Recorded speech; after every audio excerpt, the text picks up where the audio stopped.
നമസ്കാരം പ്രിയപ്പെട്ടവരെ. ഈ സാധനത്തിന് അറിയാലോ അല്ലേ? ഷിംജിത മുസ്തഫ, ഒരു പാവം മനുഷ്യന്റെ ജീവൻ എടുത്തിട്ടുള്ള കൊലയാളി. ഇവളിപ്പം പുതിയ അക്കൗണ്ടൊക്കെ തുടങ്ങി പഴയതിലും കുറച്ചുകൂടെ മോഡേൺ ആയിട്ട് ചില വീഡിയോസൊക്കെ ഇവളുടെ ഇൻസ്റ്റഗ്രാമിൽ പോസ്റ്റ് ചെയ്തിരുന്നു. ഞാൻ അതിനകത്ത് ഇങ്ങനെ നോക്കുമായിരുന്നു ആരൊക്കെ ഇവിടെ ഫോളോ ചെയ്യുന്നുണ്ടെന്നുള്ളത്. ഒന്നോ രണ്ടോ പേരാണ് ഫോളോ ചെയ്യുന്നത്. ഇവൾ ആരെങ്കിലും ഫോളോ ചെയ്യുവാണെന്നുണ്ടെങ്കിൽ തീർച്ചയായിട്ടും ആ മരണപ്പെട്ടു പോയിട്ടുള്ള അസാധു മനുഷ്യനോട് കാണിക്കുന്ന കൊടും ക്രൂരതയായിരിക്കും. ഇതുപോലുള്ള ആളുകളെ ഒന്നും നമ്മൾ അംഗീകരിക്കാനേ പാടില്ല. ഇപ്പൊ ഈ പുതിയ തന്ത്രമൊക്കെ ആയിട്ട് ഇറങ്ങിയിരിക്കുന്നത് ഇനി ആരുടെ ജീവൻ എടുക്കാനാണെന്നൊന്നും നമുക്കറിയില്ല. പക്ഷെ ഇവള് നിങ്ങൾ സൂക്ഷിച്ചോണം. ഇവൾ ഇനി ഏതെങ്കിലും പൊതു ഇടങ്ങളിൽ വരികയാണെന്നുണ്ടെങ്കിൽ നിങ്ങൾ വളരെ ശ്രദ്ധിക്കണം. ആ പരിസരത്തൂടെ നിങ്ങൾ പോകാൻ പാടില്ല. കാരണം അത്രത്തോളം പോയിസൺ ആണ് ഇവളെന്നുള്ളത് നിങ്ങൾ മനസ്സിലാക്കണം. ഇവളെ ജയിലിൽ കൊണ്ടുപോകുന്ന ദൃശ്യങ്ങളൊക്കെ നിങ്ങൾ കണ്ടു കാണുമല്ലോ അല്ലേ? ആ സമയത്ത് ഫുൾ ഫർദായിരുന്നു. കാരണം ഇസ്ലാമിക രീതിയിലുള്ള വസ്ത്രമൊക്കെ ധരിച്ച് ആണ് ഇവിടെ ആ സ്റ്റേഷനിലോട്ട് പോയതൊക്കെ. തിരിച്ച് ജാമ്യം കിട്ടി പുറത്തു വന്നപ്പോഴും അതേ വസ്ത്രം തന്നെയായിരുന്നു. ഇപ്പം അതെല്ലാം ഊരി മാറ്റിയിട്ട് നല്ല മോഡേൺ ആയിട്ടൊക്കെ വസ്ത്രമൊക്കെ ഇട്ട് മുടിയൊക്കെ നന്നായിട്ട് ക്രോപ്പൊക്കെ ചെയ്ത് നല്ല കൂളിംഗ് ഗ്ലാസ് ഒക്കെ വെച്ചിട്ട് കിടിലം വീഡിയോസൊക്കെയാണ് ചെയ്തുകൊണ്ടിരിക്കുന്നത്. ഡാൻസ് ആടുന്നു, കളിക്കുന്നു, ആഹ്ലാദിക്കുന്നു. ആ മനുഷ്യന്റെ വീട്ടുകാർ ഇന്നും അനുഭവിച്ചുകൊണ്ടിരിക്കുന്ന വേദന അതെന്താണെന്നുള്ളത് മനസ്സിലാകണമെന്നുണ്ടെങ്കിൽ ഈ ഭൂമിയിൽ വെച്ച് തന്നെ അത് ഇവിടെ മനസ്സിലാക്കും. അതിന് സർവശക്തനായിട്ടുള്ള തമ്പുരാൻ അതിന് കെട്ടിൻ്റെ പണി കൊടുത്തിരിക്കും. അതിനകത്തൊരു സംശയം വേണ്ട. പണവും സ്വാധീനവും ഒക്കെ കൊണ്ട് ചിലപ്പോൾ ഒരു പക്ഷലപ്പം ഇവിടുന്നൊക്കെ രക്ഷപ്പെടാം. പക്ഷെ റബ്ബിന്റെ കോടതിയിൽ നിന്ന് ഒരിക്കലും നിന്നെപ്പോലുള്ളവന്മാരൊന്നും രക്ഷപ്പെടാൻ പോകുന്നില്ല. ഈ ഒരു വീഡിയോ കണ്ടപ്പം എനിക്ക് രണ്ട് പറയണമെന്ന് തോന്നിയത് കൊണ്ടാണ്. നമ്മളൊക്കെ മനുഷ്യരല്ലേ? നമ്മളൊക്കെ മനുഷ്യനായി ചിന്തിക്കുമ്പോഴത്തേക്ക് നമുക്ക് ഇതുപോലുള്ള മൃഗങ്ങളെയൊന്നും അംഗീകരിക്കാനേ പറ്റില്ല. ആ ഒരു പഴയ വീഡിയോ ഒന്ന് കണ്ടിട്ട് ഇവളുടെ ലേറ്റസ്റ്റ് ആയിട്ട് വന്നിരിക്കുന്ന 2-3 സംഭവങ്ങളുണ്ട്. അത് നിങ്ങളൊന്ന് കാണണം. കാണാതെ പോകരുത്. കണ്ടിട്ട് ഇതിന് കൃത്യമായിട്ടുള്ളൊരു മറുപടി എൻ്റെ പ്രിയപ്പെട്ട ആ മനുഷ്യനെ സ്നേഹിക്കുന്ന നല്ലവരായിട്ടുള്ള ആളുകൾ ഇതിന് കൃത്യമായിട്ടുള്ളൊരു മറുപടി കൊടുക്കണം. ഇവളെ ഫോളോ ചെയ്യുന്നത് ആരാണെങ്കിലും കൊള്ളാം, അത് സ്റ്റോപ്പ് ചെയ്തോണം. കാരണം ഇങ്ങനെയുള്ള സാധനത്തിനൊന്നും ഒരിക്കലും നമ്മൾ സപ്പോർട്ട് ചെയ്യാൻ പാടില്ല. സപ്പോർട്ട് ചെയ്താൽ ഇതിനെക്കാട്ടി വലിയൊരു മഹാദുരന്തം ഇനിയും നമ്മുടെ നാട്ടിലുണ്ടാകും. നമുക്ക് എന്തായാലും ആദ്യം ആ ഒരു വീഡിയോ ഒന്ന് കണ്ടതിന് ശേഷം ഇവിടെ ലേറ്റസ്റ്റ് വീഡിയോ ആണ്. സർക്കാർ ജയിലിൽ ശമ്പളം കൂട്ടിയത് ഈ നായിൻ്റെ മോൾ അറിഞ്ഞിട്ടുണ്ട് തോന്നുന്നുണ്ട്. അല്ലാതെ എന്ത് പറയാനാണ്? പാവപ്പെട്ടൊരു സഹോദരൻ ദീപകിൻ്റെ മരണത്തിന് ഉത്തരവാദിയായ നായിൻ്റെ മോക്ക് മരണം വരെയുള്ള ശിക്ഷ കൊടുക്കണം. അതാണ് എൻ്റെ ഒരു അഭിപ്രായം. ആ സഹോദരനെ കുറിച്ചുള്ള വാക്കുകളൊക്കെ ഒന്ന് കേട്ടു നോക്കി. വീഡിയോ കണ്ടാൽ തന്നെ മനസ്സിലായി. അറിയുന്ന ഒരാളെ ഒരു മോന് മാത്രമേ ഉള്ളൂ ഒരു കുട്ടി. അത്രയും എന്ന് പറഞ്ഞു കഴിഞ്ഞാൽ നല്ല കെയർ ചെയ്യണേ. നമ്മള് പേഴ്സണലി നമ്മുടെ വിജയ് ഇല്ലേ, തമിഴ്നാട് മുതലമച്ചർ, ഇപ്പോഴത്തെ മുഖ്യമന്ത്രി, പുള്ളി അധികാരമേറ്റ ഉടനെ ജയിലിലെ ഒരു വകുപ്പെടുത്ത് അങ്ങ് തൂരക്കളഞ്ഞു. കഞ്ഞിയും പയറും സാമ്പാറൊക്കെ അവിടെ വരുന്ന കുറ്റവാളികൾക്ക് കൊടുത്താൽ മതി, ഇവനൊന്നും മുട്ടയും ഇറച്ചിയും ബിരിയാണിയൊന്നും കൊടുക്കണ്ടെന്നൊരു തീരുമാനമെടുത്തു. അത് എന്തുകൊണ്ടും സ്വാഗതാർഹമാണ് അല്ലേ? അതുപോലത്തെ ഒരു നിയമം നമ്മുടെ നാട്ടിലും കൊണ്ടുവരണം. അതിന് ഇനിഷ്യേറ്റീവ് എടുക്കേണ്ടത് നമ്മുടെ മുഖ്യമന്ത്രിയും അതുപോലെ ആഭ്യന്തരമന്ത്രിയാണ്. കാരണം പച്ചവെള്ളം ഇവനിക്കൊന്നും കൊടുക്കരുത്. ഇവനെല്ലാം അവിടെ കിടന്ന് നരയിക്കണം. അതാണ് ചെയ്യേണ്ടത്. ഇവിടെ പോലുള്ളവരൊക്കെ അകത്ത് പോയപ്പോഴത്തേക്ക് സുഭിക്ഷമായിട്ടുള്ള ഭക്ഷണം, പിന്നെ പൈസ ഉണ്ടെന്നുണ്ടെങ്കിൽ അകത്ത് എന്ത് ഹെൽപ്പ് ചെയ്ത് കൊടുക്കാനും ആളുകൾ ഉണ്ടാവുമല്ലോ. അങ്ങനെയൊക്കെ സൂചിച്ച് പുറത്തിറങ്ങിയ ഇവള് ഇപ്പൊ ലേറ്റസ്റ്റ് ആയിട്ട് വന്നിരിക്കുന്ന വീഡിയോ നിങ്ങളൊന്ന് കണ്ടോ. പിന്നെ ചിന്ന ചിന്ന ആസയെന്ന് പറഞ്ഞൊരു മൂവിയില്ലേ, അത് കണ്ടിട്ട് വരിക കേട്ടോ.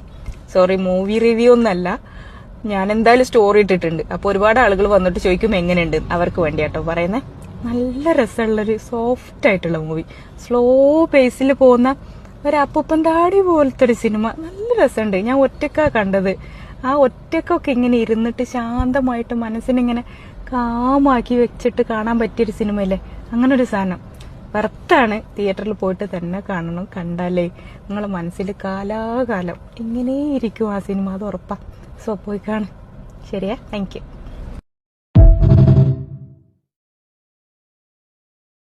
കാലാകാലം നീ ആ പാവം മനുഷ്യനോട് ചെയ്തിട്ടുള്ള ക്രൂരത ഞങ്ങളുടെയൊക്കെ ഇവിടെ തന്നെ ഇരിക്കും. അതൊന്നും മാഞ്ഞു പോത്തില്ല. നീ എന്തൊക്കെ കാണിച്ചാലും അല്പമെങ്കിലും കുറ്റബോധം, ഉളുപ്പോ മാനവോ ഉണ്ടെങ്കിൽ ഇങ്ങനൊക്കെ ഇവൾ വന്നിരുന്നുണ്ട് വീണ്ടും ഈ കൊണയടിക്കുക. തീർന്നിട്ടില്ല, ബാക്കിയോടെ കാണാം. പിന്നെ ഈ റംബുട്ടാന്റെ മരം കണ്ടോ? ഈ മരത്തിന്റെ തൈ വെച്ചത് ഞാനാന്ന് പറയുമ്പോൾ വാക്ക് എവിടുന്നോ തൈ വാങ്ങിക്കൊണ്ടുവന്ന് മാനു കുഴി ഒഴിച്ച് കവർ പൊട്ടിച്ചെന്ന്. എന്നിട്ട് ഞാൻ ആ തൈ എടുത്തിട്ട് ജസ്റ്റ് ആ കുഴിയിലേക്ക് വെച്ച് പിന്നെ വാക്ക വെള്ളം ഒഴിച്ച് വലുതാക്കി ഇതിനെതാ വളർന്ന് പന്തലിച്ച് ഈ കോലത്തിലാക്കി. ഇപ്പം ഇതിന് ഈ കായ ഉണ്ടായിട്ട് നമ്മൾ കഴിക്കുമ്പോൾ കിളികളൊക്കെ വന്നിങ്ങനെ തിന്നുന്ന കാണുമ്പോഴേ എനിക്കെന്തോ ഒരു വല്ലാത്തൊരു പ്രൗഡ് ഫീല്. ഒന്നുമില്ലെങ്കിൽ തൈ വെക്കുക എന്നുള്ളൊരു ആക്ഷൻ എടുത്തത് ഞാനാണല്ലോ. അപ്പം അതിൻ്റെ ഔട്ട്കം അനുഭവിക്കാനുള്ള ഒരു യോഗ്യത എനിക്കുണ്ടല്ലോ. പറഞ്ഞതേ ഇനിയിപ്പോൾ ഈ കായ് മധുരമല്ല, കഴിച്ചിട്ട് വായിൽ വെക്കാൻ പറ്റാത്ത കോലത്തിലാണ് എന്നുണ്ടെങ്കിൽ കുഴി കുത്തിത്തന്ന മാനുവിനെ കുറ്റം പറഞ്ഞിട്ട് കാര്യമില്ലല്ലോ അല്ലേ. എല്ലാവർക്കും എൻ്റെ ഹൃദയം നിറഞ്ഞ ബലി പെരുന്നാൾ ആശംസകൾ. പിന്നെ ഇതൊരു വ്യൂസിന് വേണ്ടിയിട്ടുള്ള വീഡിയോ അല്ല കേട്ടോ. പിന്നെ എന്തെങ്കിലും ചോദിക്കണത്? ഒരു ഗുരുതരമായിട്ടുള്ള മാനസിക സാമൂഹിക പ്രശ്നത്തിന്റെ വിശദീകരണമാണേ. അതിന് കണക്ക് ക്വസ്റ്റ്യൻ തന്നില്ലല്ലോ വിശദീകരിക്കാൻ. ഇന്നലെ ഞാനൊരു പബ്ലിക് ബസ്സിൽ നിന്നുള്ള ഒരു വീഡിയോ ഷെയർ ചെയ്ത്. എന്താന്ന് വെച്ച് കഴിഞ്ഞാൽ ഒരാള് മനഃപൂർവ്വം എന്റെ ശരീരത്തിൽ സ്പർശിക്കുന്ന ഒരു വീഡിയോ. സ്പർശിച്ച സമയത്ത് പഴമായിരുന്നേ. അതൊരു ആക്സിഡന്റ് അല്ല, അത് കണ്ടാ മനസ്സിലാവും അത് ആക്സിഡന്റ് അല്ല, നീ റീലിന് വേണ്ടി ഉണ്ടാക്കിയതാണ്. ഒരു മിസ്അണ്ടർസ്റ്റാൻഡിങ്ങും അല്ല. ഇത് മേജർ സൈക്കോളജിക്കൽ ഇഷ്യൂവും. അത് കറക്റ്റാ, സൈക്കോ ആരെന്ന് മനസ്സിലായി. ചിരിച്ചുകൊണ്ട് നിന്ന് വീഡിയോ എടുക്കുകയല്ലേ. സെക്ഷൽ ബൗണ്ടറി വയലേഷനുമാണ്. സോഷ്യൽ മീഡിയ പ്ലാറ്റ്ഫോം വ്യൂസ് അത്ര പൊട്ടന്മാരല്ല കേട്ടാ. ആരെയും അങ്ങനെ പൊട്ടനാക്കാൻ പറ്റൂല. അതായത് കൺസെന്റ് ഇല്ലാതെ ഒരു മനുഷ്യന്റെ ശരീരത്തിൽ തൊടാന് ആർക്കാ അവകാശമുള്ളത്? ആർക്കും അവകാശമല്ല. അങ്ങനെ നീ കംപ്ലൈന്റ് കൊടുക്കണമായിരുന്നു. എനിക്കിത് കാണിക്കുന്നത് എന്താണെന്നറിയോ? അയാൾക്ക് അയാളുടെ ഇമ്പൾസ് കൺട്രോൾ ചെയ്യാനുള്ള ശേഷിയില്ല, മറ്റുള്ള മനുഷ്യന്മാരോടുള്ള എമ്പതി ഇല്ല. നീ ഇപ്പൊ പറഞ്ഞ ഇത് രണ്ട് നടക്കണ്ടാ, എന്നിട്ട് അവക്കൊരു ഒളുപ്പില്ലാതെ അവള് വീഡിയോ ഇട്ടിരിക്കുന്നു. നിനക്കൊരു നഷ്ടവും ഇല്ല. ഗായ്സ്, എനിക്ക് പറയാനുള്ളത് ആണായാലും പെണ്ണായാലും എല്ലാവർക്കും നിയമം ഒന്നുപോലെ ആയിരിക്കണം. ഇതിനെതിരെ നടപടി എടുത്തേ പറ്റൂ. തെറ്റ് ചെയ്തൊരു ശിക്ഷ അനുഭവിച്ചേ പറ്റൂ. ആരെയും കുറ്റം പറഞ്ഞിട്ട് കാര്യമില്ല. ലവളുടെ ഉമ്മായും പറഞ്ഞിട്ടൊരു കാര്യമില്ല. കുടുംബത്തിൽ ആരെങ്കിലും ഒരെണ്ണം പറയിപ്പിക്കാനുണ്ടാവും അല്ലേ, അത് സ്വാഭാവികമാണ്, എല്ലാ കുടുംബത്തിലും ഉണ്ടാവും അത്. അപ്പൊ ലവള് വെച്ച തൈ അത് നന്നായിട്ട് കിളുത്തു, അതിനകത്ത് നിന്ന് കായ ഉണ്ടായി. ആ കാ പറിച്ച് തിന്നാൻ യോഗ്യതയായിട്ടുള്ളത് നീ മാത്രമേ ഉള്ളൂ. ആ കാ വേറെ ആരെങ്കിലും തിന്നാൽ അവര് അവിടെ വീണ് മരിച്ചു പോകും. അമ്മാതിരി പോയിസനാണ് നീ എന്നുള്ളത് കേരളത്തിലെ ജനങ്ങൾക്ക് മനസ്സിലായിട്ടുണ്ട്. ഞാൻ ഇന്ന് ഈ ഒരു വീഡിയോ ആയിട്ട് വരാനായിട്ടുള്ള മെയിൻ കാരണം എന്ന് പറഞ്ഞു കഴിഞ്ഞാൽ, കഴിഞ്ഞ ദിവസങ്ങളിലൊക്കെ ഇവള് ഇതുപോലത്തെ ചില വീഡിയോകളൊക്കെ ഇവളുടെ ഇൻസ്റ്റഗ്രാം പേജിലൂടെ ഇടുന്നുണ്ട്. പക്ഷെ ഞാൻ ഇന്ന് ആ പേജ് നോക്കുമ്പോഴത്തേക്ക് അതിനകത്ത് വീഡിയോകളും റിമൂവ് ചെയ്തിട്ടുണ്ട്. അതിനകത്ത് അങ്ങനെയുള്ള വീഡിയോകളൊന്നും കാണുന്നില്ല. ഇനിയിപ്പോൾ വേറെ ഏതെങ്കിലും അക്കൗണ്ട് ഉണ്ടോ എന്ന് പോലും അറിയത്തില്ല. പ്രിയപ്പെട്ട സഹോദരി സഹോദരങ്ങളെ, ഒരിക്കലും നിങ്ങൾ ആരെ ഫോളോ ചെയ്താലും ഈ ദുഷ്ടതയെ നിങ്ങൾ ഫോളോ ചെയ്യരുത്. കാരണം അത്രത്തോളം കൊടും പാതകം ചെയ്തിട്ടുള്ള ഒരു വൃത്തികെട്ട സാധനമാണ് ഇവള്. നമ്മുടെ കേരളത്തിലെ പൊതുസമൂഹം ഒരിക്കലും ഇവളെ സപ്പോർട്ട് ചെയ്യരുത്. ഇവളെന്നല്ല, ഇവളെ പോലെ മനോഭാവമുള്ള ആരെയും നമ്മൾ സപ്പോർട്ട് ചെയ്യാൻ പാടില്ല. കാരണം അത്രത്തോളം ഒരു അമ്മയുടെ ഒരു കുടുംബത്തിന്റെ പ്രതീക്ഷകൾ മുഴുവൻ ഒരു നിമിഷം കൊണ്ട് സോഷ്യൽ മീഡിയ എന്ന് പറയുന്ന പ്ലാറ്റ്ഫോമിലിട്ട് ആ കുടുംബത്തെ അനാഥമാക്കി, ആ കുടുംബത്തിന്റെ കണ്ണീര് അതൊരിക്കലും നിന്നെ വിട്ട് പോകത്തില്ല. നീ ഇനി എത്രയൊക്കെ ഉയരങ്ങളിലെത്തിയാലും ആ കണ്ണീര്, ആ അമ്മയുടെ കണ്ണീര് നിന്നെ വിട്ട് പോകത്തില്ല. അതുകൊണ്ട് എനിക്ക് സത്യത്തിൽ ഇത് കണ്ടപ്പം അത് പറയണമെന്ന് തോന്നിയോണ്ടാണ് ഞാൻ ഇന്ന് ഈ ഒരു വീഡിയോ ആയിട്ട് വന്നത്. നിങ്ങളുടെ അഭിപ്രായങ്ങൾ നമ്മുടെ കമന്റ് ബോക്സിൽ അറിയിക്കുക. അടുത്തൊരു വീഡിയോയിൽ നമുക്ക് വീണ്ടും കാണാം. അതുവരെയ്ക്കും എല്ലാവർക്കും